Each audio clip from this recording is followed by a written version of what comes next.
నమస్తే చార్మినార్ న్యూస్ కి స్వాగతం. మదిర మున్సిపల్ కార్యాలయం నందు మన బాధ్యత కార్యక్రమాన్ని 90 రోజుల శానిటేషన్ యాక్షన్ ప్లాన్ మరియు శానిటేషన్ షెడ్యూల్ ఆవిష్కరణ చేసిన Madhira municipal commissioner Samil Paul, Madhira municipal chairperson Samineni Sujatha Ramanatham, vice chairperson Kumar మరియు కౌన్సిలర్లు. మదిర మున్సిపల్ కార్యాలయం నందు మన బాధ్యత కార్యక్రమాన్ని 90 రోజులు శానిటేషన్ యాక్షన్ ప్లాన్. ఈ సందర్భంగా వారు మాట్లాడుతూ స్వచ్ఛమైన మదిరను ప్రజలకు అందించేందుకు డిప్యూటీ సీఎం బట్టి విక్రమార్క తొలిసారిగా మదిర మొదలు పెట్టడం ఆనందదాయకం. దీనికోసం ప్రతి ఒక్కరూ బాధ్యతగా ఉండాలి. మన బాధ్యత అని పెట్టుకున్నాం. ఇప్పుడు దీని యొక్క ముఖ్య ఉద్దేశం ఏంటంటే మనము మన టౌన్ శుభ్రంగా ఉండాలంటే ఫస్ట్ మన ఇల్లు శుభ్రంగా ఉండాలి. మన ఇల్లు శుభ్రంగా ఉన్న తర్వాత మన వీధి శుభ్రంగా ఉండాలి. మన వీధి శుభ్రంగా ఉన్న తర్వాతే మన టౌన్ శుభ్రంగా ఉంటుంది. ఇది నేను చేస్తేనో లేకపోతే మన జవాన్లు చేస్తేనో కాదండి, అందరూ కలిసి బాధ్యత పరంగా చేయాలి. అందుకే దీని పేరు మనం మదిర మన బాధ్యత అని పెట్టుకున్నాం. ఇప్పుడు ఎందుకు చేయాలి అని చెప్పిందాక వైస్ చైర్పర్సన్ గారు చెప్పారు, లేకపోతే విజయ్ గారు చెప్పారు. ఇప్పుడు చెత్తను వేరే చేయడం వల్ల ఎందుకు సార్ మాకు చెత్త గురించి ఎన్నిసార్లు చెప్తున్నానంటే, పూర్వకాలంలో లేచే ఇప్పుడు మీ యొక్క పేరెంట్స్ కానీ లేకపోతే వాళ్ళ పేరెంట్స్ కానీ వాళ్ళు ఒక ఊరిలో ఉండేవాళ్ళు. అంతే, ఆ ఊరు సెల్ఫ్ సఫిషియెంట్గా ఉండేది. వాళ్ళు ఆ ఊరు బయట ఏమైనా వాళ్ళకి తెలిసేది కాదు, లేదా ఈ ఊర్లో అసలు గురించి బయట కూడా తెలిసేది కాదు. వాళ్ళ చెత్తని వాళ్ళు మేనేజ్ చేసుకునేవాళ్ళు. వచ్చింది వాళ్ళు అక్కడ కంపోస్ట్ ఎరువులా తయారు చేసుకోవడము, లేకపోతే జాకెట్లో చేయి పెట్టి చింపేసి తాళి తెంపేసి జనసేన నేత దాష్టికం. నెల్లూరు ఆత్మకూరు మహిళపై జనసేన పార్టీ నేత వీరంగం. పొలంలో పడేసి కిరాతకంగా దాడి. అబ్బిపురం అనసూయమ్మ భూమి పక్కనే 70 సెంట్ల భూమిని కొన్ని జనసేన వెంకట్రావు తన పొలంలో దౌర్జన్యంగా దారి వేయటంతో అడ్డుకున్న అనసూయమ్మ కోపంతో మహిళలను బూతులు తిడుతూ కర్రలతో దాడి చేసిన వెంకట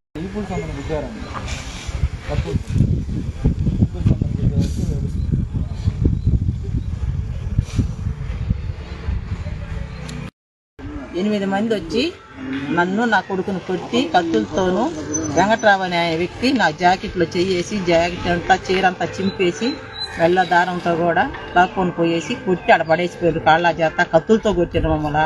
ఈ కత్తులతో మాకు చేతులు దెబ్బలు చూడు ఇక్కడ తగిలింది.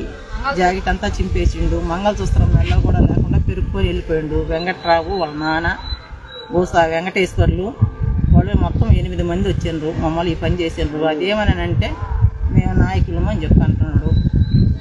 జనసేన ఊసా వెంకట్రావు, ఊసా వెంకటేశ్వర్లు, ఊసా పెద్ద వాళ్ళ నాన్న వెంకటేశ్వర్లు, ఆలూరి వెంకటేశ్వర్లు మొత్తం 8 మంది ఆడవాళ్ళు. సులోచనమ్మ వాళ్ళ భార్య, వెంకట్రావు భార్య పేరేం పేరు నాకు రమణమ్మ, మొత్తం గడ్డం రమణమ్మ, మొత్తం 8 మంది మమ్మల్ని కత్తులతో చెలిగి మమ్మల్ని అందరిని కొట్టేసి ఆడ పడేసిపోయారు మా ఇద్దరిని. వ్యవసాయ వెంకట్రావు ఈ పని చేస్తున్నాడు. అదేమంటే నేను అధికార పార్టీలో ఉన్నాను అంటున్నాడు. జనసేన పార్టీ అని చెప్తున్నాడు. ఈ వెంకట్రావు చేసిన నెలలో మొత్తం వాళ్ళు 8 మంది ఆడవాళ్ళు, మగోళ్ళు 8 మంది. మేమిద్దరము 5 మంది మగోళ్ళు. వెంకట్రావు రౌడీయిజం చేస్తున్నాడు. జనసేన పార్టీ అని చెప్పి అంటున్నాడు. జనసేన పార్టీ అయితే ఈ మంది ఏమని చెప్పిండ్రు పైన అధికారులు. అట్టని ఎందుకు పెడుతున్నారు? ఎవరన్నా చేస్తారా ఆడ మనిషి మీద ఈ రకంగా? వాళ్ళ అమ్మ లాంటి దాన్ని నేను ఈ పని చేయొచ్చునా? వాళ్ళ అమ్మాయినా ఒకటే, నేనైనా ఒకటి. ఖమ్మం జిల్లాలో భారీ వర్షం. గంటపాటు విరామం లేకుండా కురుస్తున్న భారీ వర్షం, ఉరుములు మెరుపులతో దంచి కొడుతున్న వాన. రోడ్లన్నీ జలమయం, వాహనదారులు తీవ్ర ఇబ్బందులు.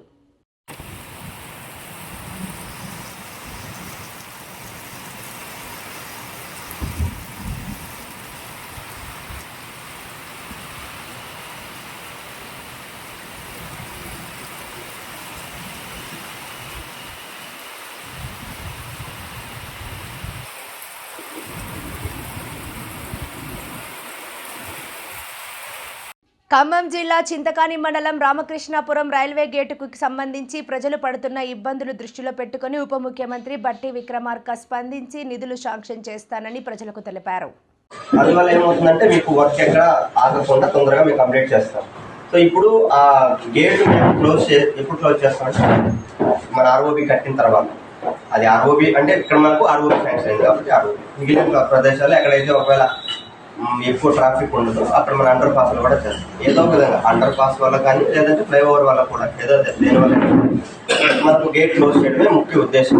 సో దాని ప్రకారంగా మీ ప్రజలకు ఎవరికి ఇబ్బంది లేకుండా అందరికీ అనుకూలంగానే ఆర్ఓబి నిర్మించి అది అయిపోయిన తర్వాతనే మేము గేట్ క్లోజ్ చేస్తాం.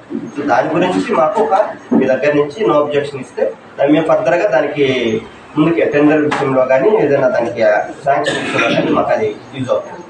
సో దాన్ని బట్టి మీరు అందరూ తీర్మానం చేసి త్వరగా మీకు ఏమైనా డౌట్లు ఉంటే అడిగితే నేను క్లియర్ చేస్తాను దేని గురించి. ల్యాండ్ గురించి అంటే మంచి రేట్లు ఇచ్చి వాళ్ళు అడ్డు చేసే పరిస్థితి ఉన్నది. రేట్ విషయంలో కంపల్సరీగా ఏంటంటే మొత్తం స్టేట్ గవర్నమెంట్ వాళ్ళకి నాకు ఇస్తాను. స్టేట్ గవర్నమెంట్ ఏ విధంగా చేస్తారు మీరు మీ దగ్గర ఉంటారు వాళ్ళే మీతో మాట్లాడి కంప్లీట్ చేస్తారు. అందులో రూట్లో ఎక్కడెక్కడ జరుగుతుందో అట్లే కొంచెం రేటు అనేది టౌన్ దగ్గర ఉంది కాబట్టి ల్యాండ్ కొద్దిగా రేట్లు ఎక్కించే పరిస్థితి ఉంటుంది. దీనికి మనకు స్పెషల్ డిప్యూటీ కలెక్టర్ గారిని కాంపిటెంట్ అథారిటీగా నియమించున్నారు. ఆయన ఖచ్చితంగా ఈ ల్యాండ్ విషయంలో మీతో మాట్లాడే ప్రాసెస్ చేస్తారు. ఇంకోటి ఏంటంటే ఇది మూసేస్తే పశువులు మేతంతా అక్కడ ఉంది, పశువులు ఎక్కడ ఉంది నిత్యపోయే పని ఉంటుంది. అయితే మనకి రైలు కట్టడం ఈ పక్క పోయి ముందు వరకు బ్రిడ్జి ఉంటుంది, మోరీ ఒక మోరీ నుంచి అవతల చెప్తే రోడ్డు ఉంది. ఈ రైలు కట్టడంతో తాత్కాలికంగా ఓ రోడ్డు వేయించగలిగితే రోడ్డు అంటే ఓ పెద్దగా ఈ వర్క్ నడిచిన రోజు చిన్న చిన్న ఆటోలు 2 వీలర్స్ స్వచ్ఛమైన మదిరను ప్రజలకు అందించేందుకు మన డిప్యూటీ సీఎం బట్టి విక్రమార్క గారు తొలిసారిగా మదిర మున్సిపాలిటీ నుండి మన మదిర మన బాధ్యత అనే కార్యక్రమాన్ని ప్రారంభించడం ఆనందదాయకం. మన బాధ్యత చెత్తను వేరు చేసే కార్యక్రమానికి పార్టీ సిబ్బందితో సహకరించాలి. తడి చెత్త పొడి చెత్త ఇది ఈ రోజు నుంచి మనతోనే మొదలవుతుంది. సిద్దిపేటలో ఆల్రెడీ జరుగుతుంది. మోడర్న్ సిద్దిపేటగా తయారు చేసుకున్నారు. అలానే మన మదిరను కూడా మోడర్న్గా తీర్చిదిద్దుకొని డిప్యూటీ సీఎం బట్టి విక్రమార్క గారికి గొప్ప బిరుదుగా మనం అందరం సార్కి ఇవ్వాలి, మంచి పేరు తీసుకురావాలి. దానికి మీరందరూ సహకరించాలి. కౌన్సిలర్స్ తడి చెత్త పొడి చెత్తకి ఆటోలు. అలానే బుధవారం, గురువారం, శనివారం పొడి చెత్త 2 రోజులు, ఎందుకంటే దానివల్ల ఇబ్బంది ఎవరికి ఉండదు కాబట్టి మాకు అవకాశం ఇచ్చినందుకు ధన్యవాదాలు. స్వచ్ఛమైన మదిరను ప్రజలకు అందించేందుకు మన డిప్యూటీ సీఎం బట్టి విక్రమార్క గారు తొలిసారిగా మదిర మున్సిపాలిటీ నుండి మన మదిర మన బాధ్యత అనే కార్యక్రమాన్ని ప్రారంభించడం ఆనందదాయకం.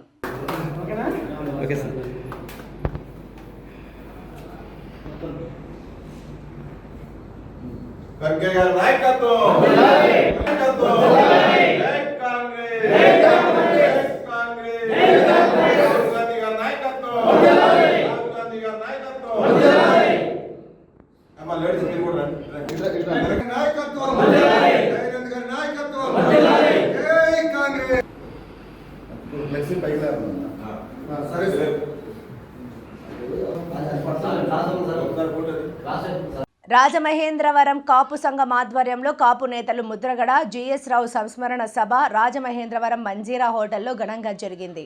ఈ కార్యక్రమానికి టీడీపీ పొలిట్ బ్యూరో సభ్యులు, జగ్గంపేట శాసనసభ్యులు జ్యోతుల నెహ్రూతో పాటు ఆంధ్రప్రదేశ్ రాష్ట్ర అన్ని పార్టీల కాపు నేతలు, ఉమ్మడి తూర్పు గోదావరి జిల్లా కాపు నేతలు, ఉమ్మడి తూర్పు గోదావరి జిల్లా అన్ని కులాల నేతలు హాజరై ముద్రగడకు జిఎస్ రావు ఘన నివాళి అర్పించి వారి సేవలను కొనియాడారు. ఆయన నమ్మినటువంటి విషయాన్ని సాధించడం కోసం ఒక రకంగా మనం చెప్పుకోవాలంటే ఇక్కడ అన్యంగా భావించద్దు. వారు తనకు తానే సత్యం, తనకి ఎదగడానికి ఆయనే కారకుడు. ఆయన నిర్ణయాలు, ఆయన నిబద్ధత ఆ స్థాయికి తీసుకెళ్ళే, ఆయన ఇబ్బంది పడడానికి, నష్టపోవడానికి కూడా ఆయనే కారణం. అంటే రాజీలేని పోరాటం అనేటటువంటి దృక్పథంతో వెళ్ళి చాలా ఇబ్బందులు పాలైనటువంటి వ్యక్తి. అటువంటి వ్యక్తి మరి ఎప్పుడో కూడా ఏదో ఉద్యమంలోనే ప్రాణాలు అర్పిస్తాడు అని చెప్పేసి అని అనుకునేవాళ్ళం. ఆయన ఏ ఉద్యమం చేపట్టినా సరే చాలా భయానకమైనటువంటి ఆతురతతో ఆందోళనతోటి ఆ ఉద్యమంలో భాగస్వాములు అయినవాడు ఎప్పుడు ఏం తీసుకుంటాడో నిర్ణయం అని చెప్పి. కానీ దురదృష్టం ఆయన్ని మరి తిరిగి రాని లోకాలకు తీసుకెళ్ళినటువంటి విధానం ఇక్కడ నేను ఎందాక అన్నటువంటి కారణం. ఏదైతే ఆయన్ని ఒక రుగ్మత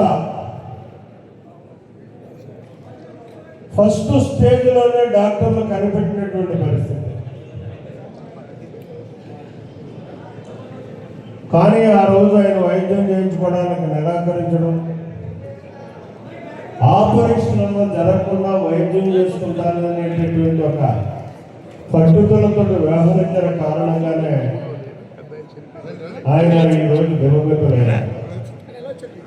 మొదటే డాక్టర్లు నిజంగా ఫాలో అయి ఉంటే ఇవాళ ఈ సభ మనకు అవసరం లేదు, మనతో ఆయన ఇంకా వేనాళ్ళు ఉండేటటువంటి పరిస్థితి ఉండదు. అదే నేను ఇందాక తనకు తాను తన నిర్ణయాలే తనకి శత్రువులు, తన నిర్ణయాలే తన ఉన్నతమైనటువంటి స్థాయికి వెళ్ళడానికి కారణం. ఇకపోతే ఆయన ఏ రాజకీయ పార్టీలో ఉన్నా ఆ రాజకీయ పార్టీ చాలా సముచితమైనటువంటి స్థానాన్ని ఇచ్చినటువంటి పరిస్థితి. 1978లో జనతా పార్టీలో శాసనసభ్యుడిగా నాడు చాలా అతి చిన్న వయసులో శాసనసభ్యుడైనటువంటి తదుపరి 83లో అన్న నందమూరి తారక రామారావు గారు రాజకీయ పార్టీ పెట్టి ఇటువంటి ఫోకస్ పరిస్థితి అందరినీ కూడా తను దరి చేర్చుకుని ఆ రోజు మళ్ళీ పత్తిపాటి నుంచి పోటీ చేయించడం, మళ్ళీ శాసనసభ్యులు కావడం, మళ్ళీ 85లో మళ్ళీ తిరిగి శాసనసభ్యుడు అవడం, అప్పుడు మంత్రిగా కూడా ఉన్నత స్థానాన్ని సంపాదించినటువంటి పరిస్థితి. అది తెలుగుదేశం పార్టీ ఇచ్చినటువంటి గౌరవం ఆయనకి. అంతేకాకుండా మళ్ళీ కాంగ్రెస్ పార్టీలోకి తెలుగుదేశాన్ని విభేదించడం, కాంగ్రెస్ పార్టీలోకి వెళ్ళడం, కాంగ్రెస్ పార్టీలో కూడా సముచితమైనటువంటి స్థానాన్ని మళ్ళీ మంత్రి ఇవ్వడం. ఒక రాజకీయ పార్టీ నుంచి ఇంకో రాజకీయ పార్టీకి వెళ్తే ఆ స్థాయికి చేరుకోవడం అన్నది చాలా కష్టం. అదే ఆయన వ్యక్తిత్వంలో ఉన్నటువంటి గొప్పతనం. ఆ రకంగా మళ్ళీ ఆయన తిరిగి మేమందరం వెళ్ళినాడు. చంద్రబాబు నాయుడు గారు ఒత్తిడి వల్ల తెలుగుదేశం పార్టీకి రండి, ఎంపీగా పోటీ చేయండి అని చెప్పేసి రిక్వెస్ట్ చేయడం. ఆయన నేను ఈ రాజకీయ పార్టీకి వస్తానని ఎప్పుడు ఎవరిని అడగలే. ఆయన కావాలని 83 నుంచి కూడా కావాలనే తీసుకున్నటువంటి పరిస్థితి. ఎంపీగా ఆయన విజయం సాధించడం ముందుగా అయితే 83లో ఎమ్మెల్యే అయిన తర్వాత ఆనాడు కూడా క్యాబినెట్ ర్యాంక్ తోటి డ్రైనేజ్ బోర్డు చైర్మన్, ఈ డ్రైనేజ్ బోర్డు చైర్మన్ మీద చాలా అపోహలు ఉన్నాయి. ఎన్టీ రామారావు గారు ఒక నిబద్ధత కలిగినటువంటి నిజాయితీ కలిగినటువంటి వ్యక్తి ఎవరు అని చెప్పి చూసి తనంతట తాను కోరి నువ్వు డ్రైనేజ్ బోర్డు చెయ్యి బదురాము అని చెప్పి ఇచ్చినటువంటి పరిస్థితి. ఆ రోజు దాన్ని సంస్కరించినటువంటి పరిస్థితి కూడా ఉన్న డ్రైనేజ్ బోర్డు అన్నాడు ఆయన పాలనా విధానంలో. ప్రజల్లో ఉన్నటువంటి అపనమ్మకాన్ని తొలగించినటువంటి పరిస్థితి ఆయన చైర్మన్గా. అటువంటి వ్యక్తిత్వం ఉన్నటువంటి వ్యక్తి మరి ఎంపీగా 5 సంవత్సరాలు కూడా మా అందరితోటి కలిసి ఒక అన్నదమ్ములాగే వ్యవహరించి 5 సంవత్సరాలు నేను శాసనసభ్యులుగా, ఆయన పార్లమెంటు సభ్యుడిగా ఒకరినొకరు ఎప్పటికప్పుడు సంప్రదించుకుంటూ పనిచేసినటువంటి తీరు, ఆ రకంగా చంద్రబాబు నాయుడు ఆయనకు ఇచ్చినటువంటి గౌరవాన్ని కూడా నేను ఈ సందర్భంగా చెప్పదలుచుకున్నాను. మరి అటువంటి పరిస్థితుల్లో ఉన్నటువంటి వ్యక్తి మళ్ళీ ఆ రోజు పార్టీ నుంచి ఎలక్షన్స్ అందులోకి వేరే వ్యక్తికి సీట్ ఇవ్వడం, ఆయన ఆగిపోవడం, ఈ సందర్భంలో రాజకీయానికి కొంత దూరం అవడం, ప్రజలు కూడా ఎంత చిత్రంగా ఉంటారు అంటే ఒక మహోన్నతమైనటువంటి వ్యక్తిగా పైకి తీసుకెళ్ళి నిత్యం ఆరాధించేటటువంటి అదే వ్యక్తిని 10వ తరగతి ఇంటర్మీడియట్ పబ్లిక్ పరీక్షల్లో అత్యుత్తమ ఫలితాలు సాధించిన విద్యార్థులను అభినందించేందుకు రాష్ట్ర ప్రభుత్వం జిల్లా విద్యాశాఖ ఆధ్వర్యంలో షైనింగ్ స్టార్స్ అవార్డులు కార్యక్రమం ఘనంగా నిర్వహించారు. సోమవారం కాకినాడ తిరుమల తిరుపతి దేవస్థానం కళ్యాణ మండపంలో జరిగిన కార్యక్రమంలో 2026 మార్చిలో జరిగిన 10వ తరగతి ఇంటర్మీడియట్ పరీక్షల్లో మంచి మార్కులు తెచ్చుకున్న ప్రభుత్వ జిల్లా పరిషత్ ఉన్నత పాఠశాలలు, ప్రభుత్వ జూనియర్ కళాశాలలకు చెందిన 173 మంది విద్యార్థులను సన్మానించారు. ఒక్కొక్కరికి 20,000 రూపాయల చొప్పున మొత్తం 34,60,000 రూపాయల నగదు బహుమతి చెక్కులను అందజేశారు. ఈ సందర్భంగా ఎమ్మెల్యే జ్యోతుల నెహ్రూ మాట్లాడుతూ ప్రభుత్వం కల్పిస్తున్న అవకాశాలను అందిపుచ్చుకొని మరింత ఉన్నత స్థాయికి ఎదగాలన్నారు. జిల్లా కలెక్టర్ హరేంద్ర ప్రసాద్ మాట్లాడుతూ విద్యార్థులు చదువుపై దృష్టి పెట్టి బంగారు భవిష్యత్తుకు పునాదులు వేసుకోవాలని పేర్కొన్నారు. పరిపూర్ణమైనటువంటి అనుభవాన్ని గడించి ఇవాళ విద్యాశాఖలోనే పెను మార్పులు తీసుకొస్తూ మనందరికీ కూడా విద్యను అభ్యసించేటటువంటి విధంగా సహకరిస్తున్నటువంటి, తన ఆలోచనలు ఉపయోగపడుతున్నటువంటి లోకేష్ బాబును మాత్రం మనస్ఫూర్తిగా ఇవాళ నేను అభినందిస్తున్నాను. అంతేకాకుండా చదువుకున్న ప్రతి ఒక్కరికి కూడా తన జీవన విధానానికి సరిపడేటువంటి జీవనోపాధిని కల్పించాలనేటటువంటి పరిస్థితుల్లో ఇవాళ ఎన్నో పెట్టుబడులు ఈ రాష్ట్రాన్ని తీసుకొస్తున్నటువంటి పరిస్థితులు ఉన్నాయి. ఇవాళ మనకి 70 కిలోమీటర్ల దూరంలోనే విశాఖ ఎకనామిక్ జోన్ అంటే మంజోలు. ఇది సందర్భం కాకపోయినా మీ అందరికీ కూడా ప్రోత్సాహించేటటువంటి కార్యక్రమం అవుతుంది. 2 లక్షల ఉద్యోగాల భవిష్యత్తులో మనం 70 కిలోమీటర్ల దూరంలో కాకినాడ దగ్గర నుంచి మొదలుకొని మరి విశాఖపట్నం వరకు చూసుకుంటే 2 లక్షల ఉద్యోగాలు మన జోలికి వచ్చేటటువంటి పరిస్థితులు ఉన్నాయి కేవలం ఒక 2 సంవత్సరాల కాలంలోనే. అవన్నీ మీరు అందరూ కూడా అందిపుచ్చుకునేటటువంటి అవకాశం ఉంటుంది. వాటన్నిటిని ఒక భరోసాగా తీసుకుని ఇవాళ ఉన్నత విద్యను మీరు అభ్యసించాలని చెప్పి మీ అందరినీ వినయపూర్వకంగా కోరుకుంటూ, విద్యాశాఖ మంత్రి లోకేష్ బాబు ఒక మంచి నిర్ణయం తీసుకుని ఈ ఏదైతే ప్రతిభావంతులు ఉన్నారో ప్రతిభావంతులందరికీ కూడా గుర్తింపు ఇవ్వాలి, ప్రోత్సాహం ఇవ్వాలి అనేటటువంటి ఆలోచనతో ఈ నిర్ణయంతో ఈ కార్యక్రమాన్ని రాష్ట్రవ్యాప్తంగా చేస్తున్నటువంటి పరిస్థితి ఉంది.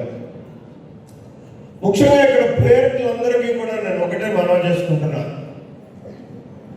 మీ పిల్లలు ప్రతి ఒక్కరు కూడా ఐఏఎస్ అవ్వాలి, డాక్టర్ అవ్వాలి, ఇంజనీర్ అవ్వాలి, శాస్త్రజ్ఞులు అవ్వాలి అనేటటువంటి ఆశలు మీకు ఉంటాయి.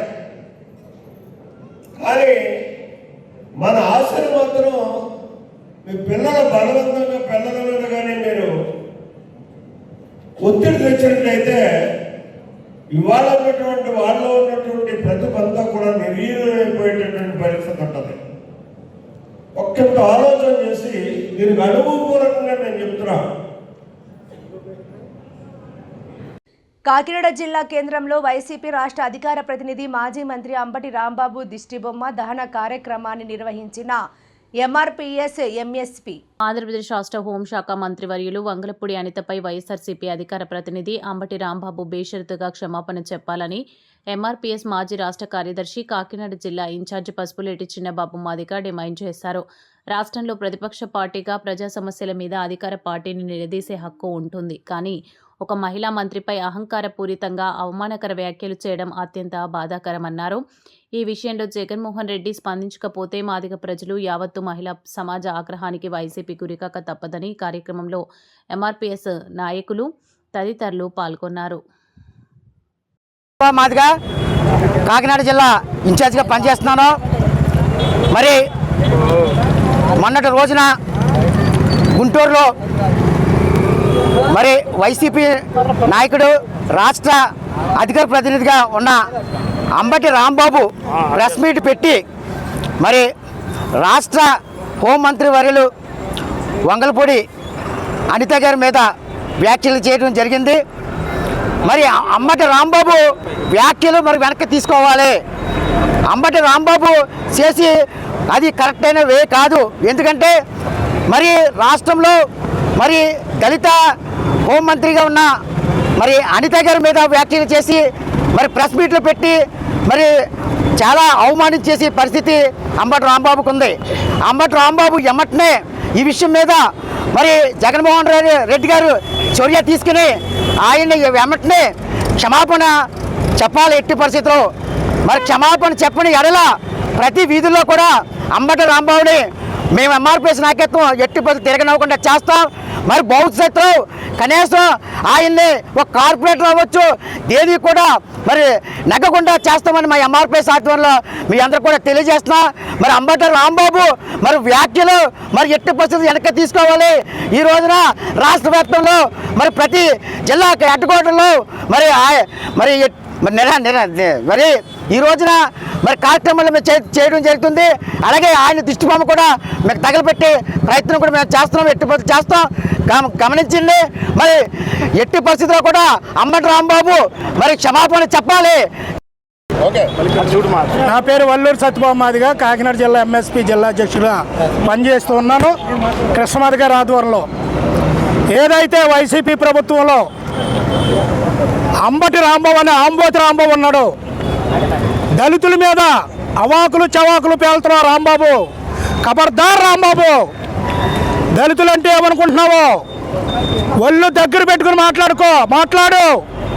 ఈవేళ దళితుల మనోభావాలు బాధపడే విధంగా దెబ్బతినే విధంగా నువ్వు మాట్లాడుతున్నావు. అయ్యా జగన్మోహన్ రెడ్డి, ఇదా నువ్వు నేర్పించే క్రమశిక్షణ?